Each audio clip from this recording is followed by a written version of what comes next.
सर्वत्र सदा प्रदीप्तम् सकल प्रजाज्योतिष्यम् श्रीकरं शुभकरं. ప్రేక్షకులకు నమస్కారం.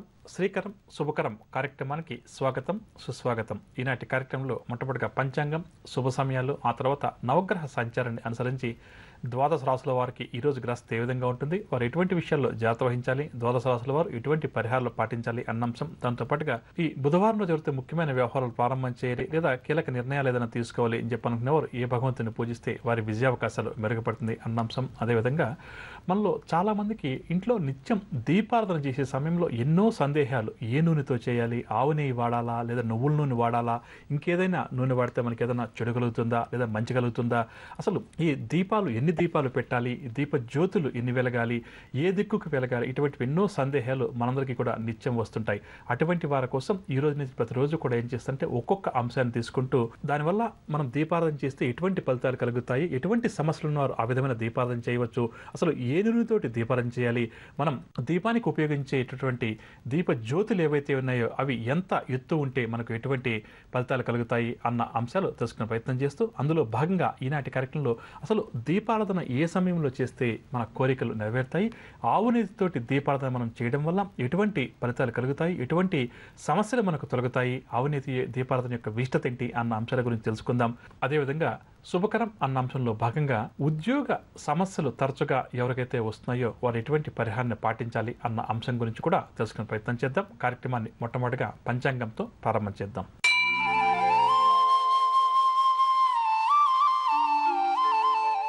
బుధవారం 25వ తారీఖు మార్చి నెల 2015వ సంవత్సరం శ్రీ మన్మథనామ సంవత్సరం, ఉత్తరాయణం, వసంత ఋతువు, చైత్రమాసం, తిథి శుద్ధ పంచమి ఉదయం 6:40 వరకు, తదుపరి షష్ఠి తెల్లవారుజామున 5:34 వరకు, అంటే తెల్లవారితే గురువారం. నక్షత్రం కృత్తిక ఉదయం 6:47 వరకు, తదుపరి రోహిణి. వర్జం రాత్రి 10:36 నుంచి 12:13 వరకు, దుర్ముహూర్తం పగలు 11:40 నుంచి 12:30 వరకు, రాహుకాలం పగలు 12 గంటల నుంచి 1:30 వరకు, యమగండం ఉదయం 7:30 నుంచి 9 వరకు. శుభ సమయాల విషయానికి వస్తే పగలు 1:36 కర్కాటక లగ్నంలో క్రయ విక్రయాలు, సాధారణ కార్యక్రమాలకు, అదేవిధంగా రాత్రి 2:54 మకర లగ్నంలో శంకుస్థాపన, వివాహాలు ఇటువంటి వాటికి అనుకూలంగా ఉంది. ఇప్పుడు మనం నవగ్రహ సంచారాన్ని అనుసరించి ద్వాదశ రాశుల వారికి ఈ రోజు గ్రహస్థితి ఏ విధంగా ఉంటుంది అన్న అంశాన్ని తెలుసుకుందాం. మొట్టమొదటిగా మేషరాశి. మేషరాశి వారికి కుటుంబంలో చికాకులు అధికమవుతాయి, ఆర్థిక లావాదేవీలు కూడా ఈరోజు అంతంత మాత్రంగా ఉంటాయి, సన్నిధులతోటి విభేదాలు కూడా అధికమవుతాయి. వ్యాపార వర్గాల వారు, మేషరాశి వారు ఎవరైతే ఉన్నారో వారు కీలక నిర్ణయాలు తీసుకునేటప్పుడు, ఆర్థిక వ్యవహారాలకు సంబంధించి కానీ పెట్టుబడులకు సంబంధించి కానీ నిర్ణయాలు తీసుకునేటప్పుడు నిదానంగా వ్యవహరించడం, ఆచితూచి వ్యవహరించడం చాలా మంచిది. ఉద్యోగ వర్గాల వారికి ఉద్యోగాల్లో ఆకస్మిక మార్పులు చేర్పులు, రాజకీయ పారిశ్రామిక వర్గాల వారికి ఈరోజు గందరగోళ పరిస్థితులు ఎదురవుతాయి. సినీ కళాకారులకు ఒత్తిడులు అధికమవుతాయి. విద్యార్థుల అంచనాలు కూడా తప్పడం వల్ల విద్యార్థులు నిరాశ చెందుతారు, మహిళలకు కూడా నిరాశగానే గడుస్తుంది. షేర్ల క్రయ విక్రయాలు మందగిస్తాయి. ఇక మేషరాశి వారికి వాళ్ళ కాసు వచ్చే రంగు గోధుమ రంగు మరియు కాఫీ రంగు. పరిహారాల విషయానికి వస్తే మేషరాశి ప్రతి ఒక్కరు కూడా శ్రీ సుబ్రహ్మణ్యేశ్వర స్వామి వారిని పూజించడం, సుబ్రహ్మణ్య అష్టకాన్ని పఠించడం ఈరోజు చాలా మంచిది. తదుపరి వృషభ రాశి. వృషభ రాశి వారు ఈరోజు ఆర్థిక ప్రగతి సాధిస్తారు. సంఘంలో గౌరవం కూడా పెరుగుతుంది. విలువైన సమాచారాన్ని కూడా ఈ రాశి వారు అందుకుంటారు. ఉద్యోగ వర్గాల వారు ప్రమోషన్లకు సంబంధించిన సమాచారాన్ని అందుకుంటారు. పారిశ్రామిక వర్గాల వారు ఈరోజు నూతన ఉత్సాహంతో గడుపుతారు. సినీ టీవీ కళాకారులకు ఆహ్వానాలు అందుతాయి. విద్యార్థులు కొత్త కోర్సుల్లో ప్రవేశిస్తారు. మహిళలకు ఆస్తి లాభ సూచనలు, మహిళల ఆరోగ్యం కూడా మెరుగుపడుతుంది. షేర్ల క్రయ విక్రయాలు లాభిస్తాయి. వృషభ రాశి వారికి వాళ్ళ కాసు వచ్చే రంగు గులాబీ రంగు మరియు లేత పసుపు రంగు. పరిహారాల విషయానికి వస్తే వృషభ రాశి వారు ప్రతి ఒక్కరు కూడా వినాయకుడిని పూజించడం, ఈరోజు వినాయక స్తోత్రాలు పఠించడం చాలా మంచిది. తదుపరి మిథున రాశి. మిథున రాశి వారికి ముఖ్యమైన వ్యవహారాల్లో ఆటంకాలు అధికమవుతాయి. రుణాలు కూడా చేస్తారు. బాధ్యతలు మరింతగా పెరుగుతాయి. వ్యాపార వర్గాల వారికి వ్యాపార భాగస్వాములతోటి విభేదాలు అధికమవుతాయి. ఉద్యోగ వర్గాల వారికి స్థానచలన సూచనలు. సాంకేతిక రంగం వారు కొంత నిదానంగా వ్యవహరించడం, ఆచితూచి నిర్ణయాలు తీసుకోవడం ఈరోజు చాలా మంచిది. సినీ కళాకారులకు మానసిక ఆందోళన అధికమవుతుంది. విద్యార్థులు నూతన అవకాశాల కోసం చేసే ప్రయత్నాలు ముందుకు సాగవు. మహిళలకు కుటుంబ చికాకులు, ఆరోగ్య చికాకులు అధికమవుతాయి. షేర్ల క్రయ విక్రయాల్లో ఆశించినటువంటి లాభాలు కష్టమని చెప్పవచ్చు. ఇక మిథున రాశి వారికి వాళ్ళ కాసు వచ్చే రంగు గోధుమ రంగు మరియు కాఫీ రంగు. పరిహారాల విషయానికి వస్తే మిథున రాశి ప్రతి ఒక్కరూ కూడా విష్ణు సహస్రనామ స్తోత్రాన్ని పారాయణం చేయడం ఈరోజు చాలా మంచిది. తదుపరి కర్కాటక రాశి. కర్కాటక రాశి వారిని ఒక ప్రకటన ఇట్టే ఆకట్టుకుంటుంది. సన్నిధుల సాయంతో కర్కాటక రాశి వారు ముందుకు సాగుతారు. ప్రముఖుల నుంచి అందిన సమాచారం వీరికి ఊరట కలిగిస్తుంది. వ్యాపార వర్గాల వారు వ్యాపారాల్లో విస్తరిస్తారు. ఉద్యోగ వర్గాల వారికి ఉన్నత హోదాలు దక్కుతాయి. పారిశ్రామిక రాజకీయ వర్గాల వారికి సన్మానాలు సత్కారాలు. సినీ టీవీ కళాకారుల అంచనాలు నిజమవుతాయి. విద్యార్థులు కూడా ఈరోజు అనుకున్నది సాధిస్తారు. మహిళలు శుభవార్తలు అందుకుంటారు. షేర్ల క్రయ విక్రయాల్లో మంచి లాభాలు. కర్కాటక రాశి వారికి వాళ్ళ కాసు వచ్చే రంగు పసుపు రంగు మరియు ఆకుపచ్చ రంగు. పరిహారాల విషయానికి వస్తే కర్కాటక రాశి ప్రతి ఒక్కరు కూడా ఆదిత్య హృదయ స్తోత్రాన్ని పఠించడం ఈరోజు చాలా మంచిది. తదుపరి సింహరాశి. సింహరాశి వారికి అదనపు రాబడి ఉంటుంది. సన్నిధుల సాయంతో ముఖ్యమైన వ్యవహారాలు సింహరాశి వారు చక్కదిద్దుతారు. ఆలయాలు ఆశ్రమాలు కూడా సందర్శిస్తారు. వ్యాపార వర్గాల వారికి వ్యాపారాలు ఉత్సాహంగా ముందుకు సాగుతాయి. ఉద్యోగ వర్గాల వారు ప్రమోషన్లకు సంబంధించిన సమాచారాన్ని అందుకుంటారు. సినీ టీవీ కళాకారులకు ఆహ్వానాలు కూడా అందుతాయి. విద్యార్థులు నూతన అవకాశాలు దక్కించుకుంటారు. మహిళలకు భూగృహ యోగ సూచనలు. షేర్ల క్రయ విక్రయాల్లో అధిక లాభాలు. సింహరాశి వారికి వాళ్ళ కాసు వచ్చే రంగు గోధుమ రంగు మరియు పసుపు రంగు. పరిహారాల విషయానికి వస్తే సింహరాశి ప్రతి ఒక్కరు కూడా శివ పంచాక్షరి మంత్రాన్ని పఠించడం ఈరోజు చాలా మంచిది. తదుపరి కన్యారాశి. కన్యారాశి వారు రుణ ప్రయత్నాలు ముమ్మరం చేస్తారు. ఆకస్మికంగా ప్రయాణం చేసిన సందర్భం కూడా కన్యారాశి వారికి ఎదురవుతుంది. కావున ప్రయాణానికి సిద్ధంగా ఉండడం మంచిదని చెప్పవచ్చు. కుటుంబ సభ్యులతోటి తగాదాలు మరింత అధికమవుతాయి. వ్యాపార వర్గాల వారికి ఈరోజు వ్యాపార లావాదేవీలు నిరాశ కలిగిస్తాయి. ఆర్థిక విషయాల్లో వ్యాపార వర్గాల వారు కూడా జాగ్రత్త వహించాలి. ఉద్యోగ వర్గాల వారికి పని భారం అధికమవుతుంది. పారిశ్రామిక వర్గాల వారికి గందరగోళ పరిస్థితులు ఎదురవుతాయి. సినీ కళాకారులకు కూడా ఈరోజు ఒత్తిళ్లు తప్పవు. విద్యార్థులు నిరాశగానే గడుపుతారు. మహిళలకు ఇబ్బందులు అధికమవుతాయి. షేర్ల క్రయ విక్రయాలలో ఆశించినటువంటి లాభాలు కష్టమని చెప్పవచ్చు. ఇక కన్యారాశి వారికి వాళ్ళ కాసు వచ్చే రంగు తెలుపు రంగు మరియు ఆకుపచ్చ రంగు. పరిహారాల విషయానికి వస్తే కన్యారాశి ప్రతి ఒక్కరూ కూడా ఈరోజు వెంకటేశ్వర స్వామివారిని పూజించడం, విష్ణు సహస్రనామ స్తోత్రాన్ని పారాయణం చేయడం చాలా మంచిది. తదుపరి తులారాశి. తులారాశి వారు ప్రయాణం ఆకస్మికంగా చేసినటువంటి సందర్భం ఒకటి ఎదురవుతుంది. కుటుంబంలో చికాకులు పెరిగి వీరి సహనానికి పరీక్షగా ఈరోజు కుటుంబ సమస్యలు మారతాయి. ఆలయాలు ఆశ్రమాలు కూడా సందర్శిస్తారు. వ్యాపార వర్గాల వారు వ్యాపార విస్తరణ ప్రయత్నాల్లో ఆటంకాలు ఎదుర్కొంటారు. ఉద్యోగ వర్గాల వారికి విధుల్లో ఒడిదుడుకులు అధికమవుతాయి. పారిశ్రామిక వర్గాల వారికి విదేశీ పర్యటనలు వాయిదా పడతాయి. సినీ కళాకారులు కొన్ని మంచి అవకాశాలు జారవిడ్చుకుంటారు. విద్యార్థుల అంచనాలు తప్పుతాయి. మహిళలు కుటుంబ బాధ్యతలతోటి సతమతమవుతారు. షేర్ల క్రయ విక్రయాలు మందగిస్తాయి. ఇక తులారాశి వారికి వాళ్ళ కాసు వచ్చే రంగు తెలుపు రంగు మరియు పసుపు రంగు. పరిహారాల విషయానికి వస్తే తులారాశి ప్రతి ఒక్కరు కూడా దుర్గా అమ్మవారిని పూజించడం ఈరోజు చాలా మంచిది. తదుపరి వృశ్చిక రాశి. వృశ్చిక రాశి నిరుద్యోగులు ఎవరైతే ఉద్యోగ ప్రయత్నాలు తీవ్రంగా చేస్తున్నారో ఈరోజు వారి ప్రయత్నాలన్నీ కూడా ఓ కొలిక్కి వస్తాయి. పనులన్నీ కూడా సజావుగా వృశ్చిక రాశి వారు పూర్తి చేస్తారు. ఆలోచనలను అమలు చేసే పనిలో నిమగ్నమవుతారు. వ్యాపార వర్గాల వారు వ్యాపారాలు విస్తరిస్తారు. ఉద్యోగ వర్గాల వారు ఇంక్రిమెంట్లకు సంబంధించిన సమాచారాన్ని అందుకుంటారు. రాజకీయ పారిశ్రామిక వర్గాల వారికి విదేశీ పర్యటనలు. విద్యార్థుల పరిశోధనలు కూడా ఈరోజు అనుకూలిస్తాయి. మహిళలు కూడా ఈరోజు నూతన ఉత్సాహంతో గడుపుతారు. షేర్ల క్రయ విక్రయాల్లో ఆశించినటువంటి లాభాలు. ఇక వృశ్చిక రాశి వారికి వాళ్ళ కాసు వచ్చే రంగు గోధుమ రంగు మరియు కాఫీ రంగు. పరిహారాల విషయానికి వస్తే వృశ్చిక రాశి ప్రతి ఒక్కరు కూడా ఆంజనేయ స్వామివారిని పూజించడం, హనుమాన్ చాలీసా పఠించడం ఈరోజు చాలా మంచిది. తదుపరి ధనురాశి. ధనురాశి వారికి పరిస్థితులు క్రమేపీ అనుకూలిస్తాయి. చిన్ననాటి స్నేహితులతోటి ధనురాశి వారు ఆనందంగా గడుపుతారు. వీరి సేవలకు కూడా తగిన గుర్తింపు లభిస్తుంది. వీరి ఆదాయం కూడా మెరుగుపడుతుంది. ముఖ్యమైన వ్యవహారాల్లో ఈ రాశి వారు విజయం సాధిస్తారు. వాహనాలు ఆభరణాలు కూడా కొనుగోలు చేస్తారు. వ్యాపార వర్గాల వారికి వ్యాపారాల్లో మంచి లాభాలు చేతికంతాయి. ఉద్యోగ వర్గాల వారికి ఉన్నత స్థితి కలుగుతుంది. పారిశ్రామిక వర్గాల వారు కూడా ఈరోజు ఉత్సాహంగా గడుపుతారు. సినీ టీవీ కళాకారులకు అనుకోని అవకాశాలు. విద్యార్థులు గతంలో పోగొట్టుకున్న అవకాశాలు తిరిగి దక్కించుకుంటారు. మహిళలకు కూడా కొన్ని సంతోషకరమైన విషయాలు తెలుస్తాయి. షేర్ల క్రయ విక్రయాలు లాభిస్తాయి. ఇక ధనురాశి వారికి ఇవాళ కాసు వచ్చే రంగు గులాబీ రంగు మరియు లేత పసుపు రంగు. పరిహారాల విషయానికి వస్తే ధనురాశి ప్రతి ఒక్కరు కూడా ఈరోజు హయగ్రీవ స్వామివారిని పూజించడం, హయగ్రీవ స్తోత్రాలు పఠించడం చాలా మంచిది. తదుపరి మకర రాశి. మకర రాశి వారికి డబ్బు సమయానికి చేతికి అందక ఈరోజు కొంతవరకు ఇబ్బంది పడతారు. ముఖ్యమైన వ్యవహారాల్లో ఆటంకాలు కూడా ఎదుర్కొంటారు. అనుకోని ఖర్చులు కూడా వీరికి ఎదురవుతాయి.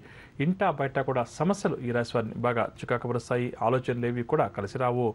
బంధువర్గం వారితోటి అకారణంగా తగాదాలు కూడా ఏర్పడతాయి. కావున జాగ్రత్త వహించాలి. పుణ్యక్షేత్రాలు సందర్శించాలన్న కోరిక నెరవేరుతుంది. సోదరుల నుంచి ముఖ్య విషయాల్లో ఒత్తిడులు ఎదుర్కొంటారు. వ్యాపార వర్గాల వారికి వ్యాపార ఆటుపోట్లు అధికమవుతాయి. ఉద్యోగ వర్గాల వారికి ఉద్యోగాల్లో కొన్ని మార్పులు చేర్పులు. పారిశ్రామిక వర్గాల వారికి ఈరోజు నిరాశగానే గడుస్తుంది. సినీ కళాకారులకు అవకాశాలు అంతగా కనిపించవు. విద్యార్థులు నిర్ణయాలు తీసుకునేటప్పుడు తొందరపడరాదు. మహిళలకు కుటుంబ బాధ్యతలు మరింతగా పెరుగుతాయి. షేర్ల క్రయ విక్రయాలలో ఆశించినటువంటి లాభాలు కష్టమని చెప్పవచ్చు. ఇక మకర రాశి వారికి వాళ్ళ కాసు వచ్చే రంగు గులాబీ రంగు మరియు లేత ఆకుపచ్చ రంగు. పరిహారాల విషయానికి వస్తే మకర రాశి ప్రతి ఒక్కరూ కూడా హనుమాన్ చాలీసా పఠించడం, ఆంజనేయ స్వామివారిని పూజించడం ఈరోజు చాలా మంచిది. తదుపరి కుంభరాశి. కుంభరాశి వారికి రాబడి కంటే కూడా ఈరోజు ఖర్చులు అధికంగా ఉంటాయి. ఆకస్మిక ప్రయాణాలు కూడా ఈరోజు కుంభరాశి వారికి ఉండవచ్చు. బంధుగణంతో వీరికి తగాదాలు కూడా ఏర్పడతాయి. వ్యాపార వర్గాల వారు వ్యాపారంలో ఆచితూచి ముందుకు సాగడం చాలా మంచిది. ఉద్యోగ వర్గాల వారికి పని భారం తప్పదు. పారిశ్రామిక సాంకేతిక వర్గాల వారికి విదేశీ పర్యటనలు వాయిదా పడతాయి. సినీ కళాకారులకు అవకాశాలు కొన్ని అకస్మాత్తుగా తప్పిపోతాయి, కావున జాగ్రత్త వహించాలి. విద్యార్థుల కృషి కూడా అంతగా ఫలించదు. మహిళలకు కుటుంబ సభ్యులతోటి కొద్దిపాటి చికాకులు ఎదురవుతాయి. షేర్ల క్రయ విక్రయాలు సాదాసీదగా సాగుతాయి. ఇక కుంభరాశి వారికి వాళ్ళ కాసు వచ్చే రంగు గులాబీ రంగు మరియు లేత ఎరుపు రంగు. పరిహారాల విషయానికి వస్తే కుంభరాశి వారి ప్రతి ఒక్కరికి కూడా ఈరోజు దుర్గా అమ్మవారిని పూజించడం చాలా మంచిది. తదుపరి మీనరాశి. మీన రాశి వారికి ఆకస్మిక ధన వస్తు లాభాలు. పెండింగ్లో ఉన్నటువంటి పనులన్నీ కూడా ఈరోజు ప్రారంభం చేసే తొందరలోనే పనులన్నీ కూడా పూర్తవుతాయి. ఆదాయం కూడా చాలా వరకు వీరికి సంతృప్తికరంగా ఉంటుంది. రుణ బాధలు కూడా తొలగుతాయి. స్థలాలు వాహనాలు కూడా కొనుగోలు చేస్తారు. నిరుద్యోగులు శుభవార్తలు అందుకుంటారు. కుటుంబ విషయాలపై కొన్ని నిర్ణయాలు కూడా తీసుకుంటారు.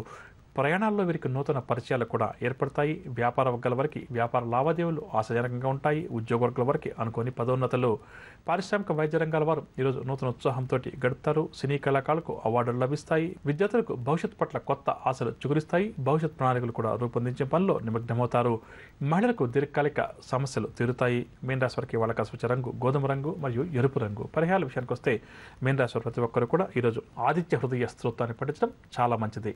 వినారుగా నవగ్రహ సంచారాన్ని అనుసరించి ద్వాదశ రాశుల వారికి ఈరోజు గ్రహస్థితి ఏ విధంగా ఉంది, వారు ఎటువంటి పరిహారాలు పాటించాలి అన్న అంశం. ఇక ఇప్పుడు మనం ఈరోజు ఎవరైతే ముఖ్యమైన వ్యవహారాలు ప్రారంభం చేయాలి లేదా కీలక నిర్ణయాలు తీసుకోవాలని చెప్పి అనుకుంటున్నారో వారు ఏ భగవంతుని పూజిస్తే వారి విజయ అవకాశాలు మెరుగుపడుతుంది అన్న అంశాన్ని తెలుసుకుందాం.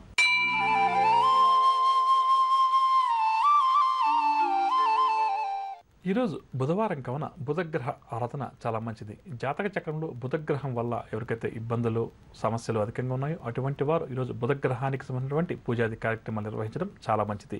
ఇక ఈరోజు ఎవరైతే ముఖ్యమైన వ్యవహారాలు ప్రారంభం చేయాలి లేదా కీలక నిర్ణయాలు తీసుకోవాలని చెప్పి అనుకుంటున్నారో వారు దగ్గర నుండి గణపతి ఆలయానికి వెళ్ళి గణపతి గరికతోటి పూజ చేయించుకొని ఆ తర్వాత గణపతి అష్టోత్తరాన్ని ఆలయంలో కూర్చొని పఠించి ఆ తర్వాత ముందుకు వెళ్ళడం లేదా కీలక నిర్ణయాలు తీసుకోవడం వల్ల వారి విజయావకాశాలు ఈరోజు మెరుగుపడతాయని చెప్పవచ్చు.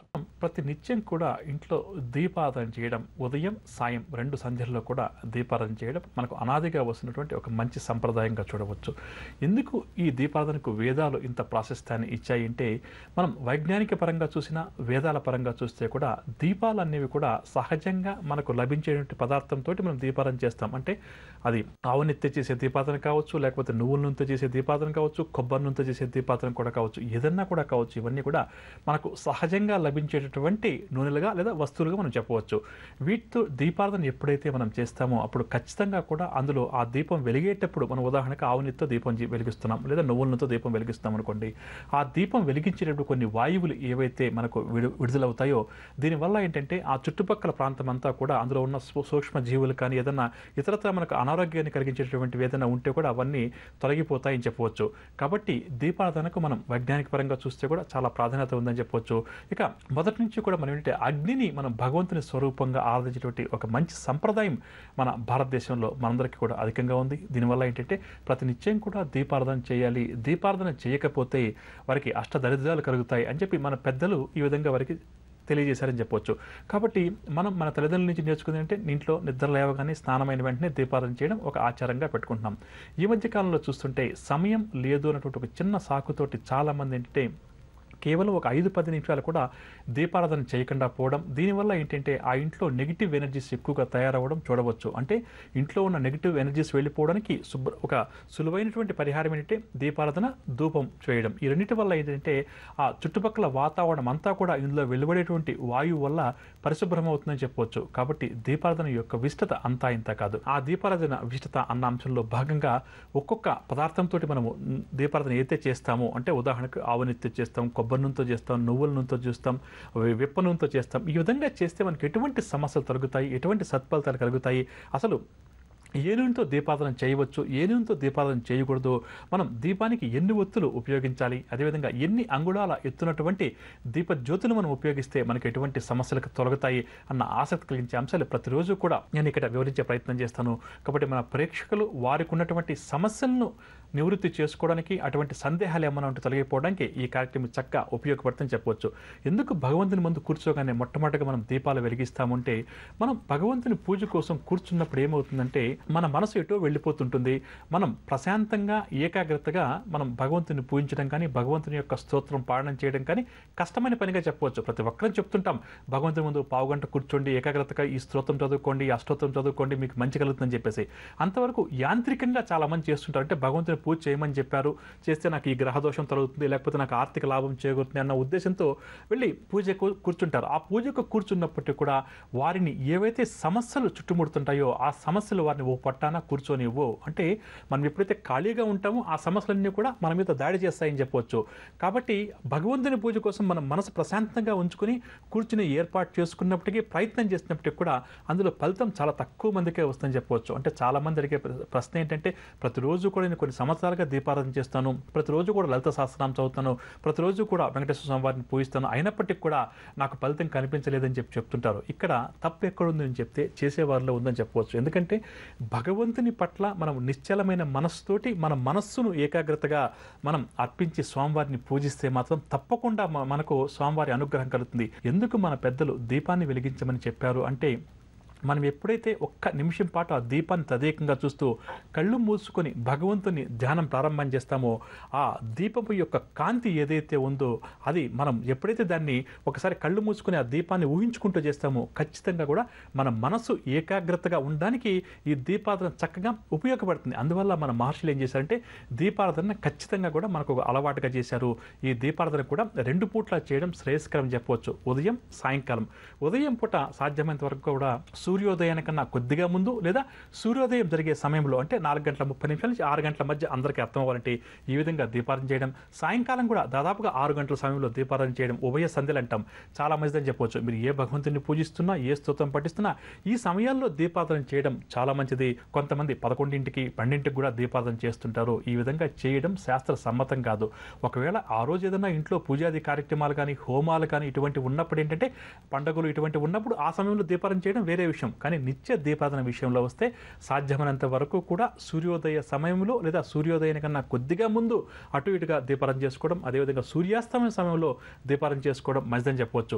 చాలామంది చెప్పేది ఏంటంటే, పిల్లలు స్కూల్కి వెళ్ళాలండి, మా ఆయన ఆఫీస్కి వెళ్ళాలి, ఇంట్లో వంట వండాలండి, వీటి వల్ల నాకు దీపారాధనకు సమయం లభించడం లేదండి అని చెప్తుంటారు. అటువంటి వారికి గమనించాల్సిందంటే, వారికి మంచి ఫలితాలు కలగాలి అంటే మాత్రం ఖచ్చితంగా ఇందాక చెప్పిన సమయంలో కనీసం దీపారాధన చేసి భగవంతుని పూజను ప్రారంభం చేసి ఆ తర్వాత వచ్చి వారి కార్యక్రమాలు ముగించుకొని ఆ తర్వాత వెళ్ళి వారికి వీలున్నప్పుడు కొంతవరకు 9 గంటలకు 8 గంటలకు వాళ్ళు ఏదైనా స్తోత్ర పాఠం చేసుకోవచ్చు. అంతేకాని దీపారాధన ఎంత ఆలస్యంగా చేస్తే మనకు ఫలితాలు కూడా అంత ఆలస్యంగా వస్తాయి. దీపారాధన వేకువజామున చేసే దీపారాధన అంటే ఉభయ సంధ్యలు అంటాం కదా, ఆ సంధ్యా సమయంలో చేసేటువంటి దీపారాధన విశిష్టమైన ఫలితాలను మనకు తప్పకుండా కూడా కలిగిస్తుందని చెప్పవచ్చు. అదేవిధంగా సాయంకాలం పూట మనందరం కూడా, అంటే మహిళలు ప్రధానంగా చెప్పాలంటే తులసి కోట దగ్గర దీపారాధన చేస్తుంటారు. దీనివల్ల ఏంటంటే వారికి సౌభాగ్యం ప్రాప్తిస్తుంది.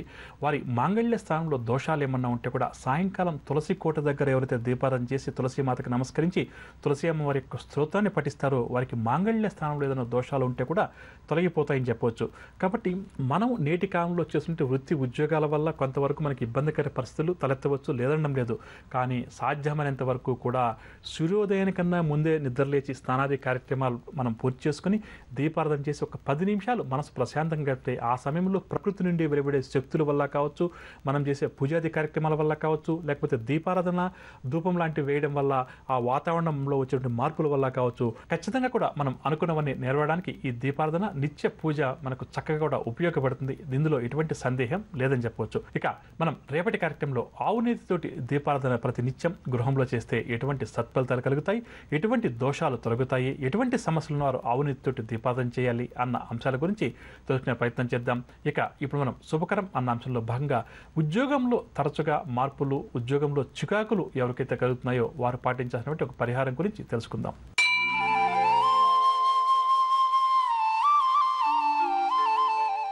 ఉద్యోగంలో చికాకులు, తరచుగా ఉద్యోగంలో మార్పులు, అదేవిధంగా అధికారులతోటి ఏమాత్రం కూడా మాకు సఖ్యత ఉండడం లేదు అని చెప్పి వెళితే బాధపడుతున్నారో, ఇబ్బంది పడుతున్నారో అటువంటి వారు పాటించిన ఒక చక్కటి పరిహారం ఏంటంటే, ప్రధానంగా వారు ధరించేటువంటి షూ కానీ లేదా చెప్పులు కానీ ఏవైతే ఉన్నాయో అవి బాగా పాతపడిపోయి లేకపోతే చిరిగిపోయి లేదా ఇబ్బందికరంగా ఏదైనా ఉంటే వాటిని మార్చుకోవడం చాలా ఉత్తమం అని చెప్పొచ్చు. అదేవిధంగా చిరిగిపోయినటువంటి వస్త్రాలు ధరించడం కూడా ఏమాత్రం కూడా మంచిది కాదు. అంటే కొన్ని సందర్భాల్లో మనం ఏంటంటే ఒక చిరిగే కదా అని చెప్పేసి మనం ధరించే షర్ట్ కావచ్చు లేదా ప్యాంటుకు కావచ్చు కొంతవరకు నెగ్లెక్ట్ చేస్తుంటాం. అలా కాకుండా ఏదైనా చిరుగు ఉన్నప్పుడు వెంటనే ఆ చిరుగును కుట్టుకోవడం, లేకపోతే వేరేవి ధరించాలి. కాబట్టి వారు ధరించేటువంటి పాదరక్షలు మరియు వారు ధరించే వస్త్రాలను ఒకసారి పరిశీలన చేసుకొని అందులో కొద్దిపాటి మార్పులు చేసుకుంటే తప్పకుండా కూడా వారికి ఉద్యోగంలో కలిగే చికాకులు తొలగుతాయని చెప్పవచ్చు.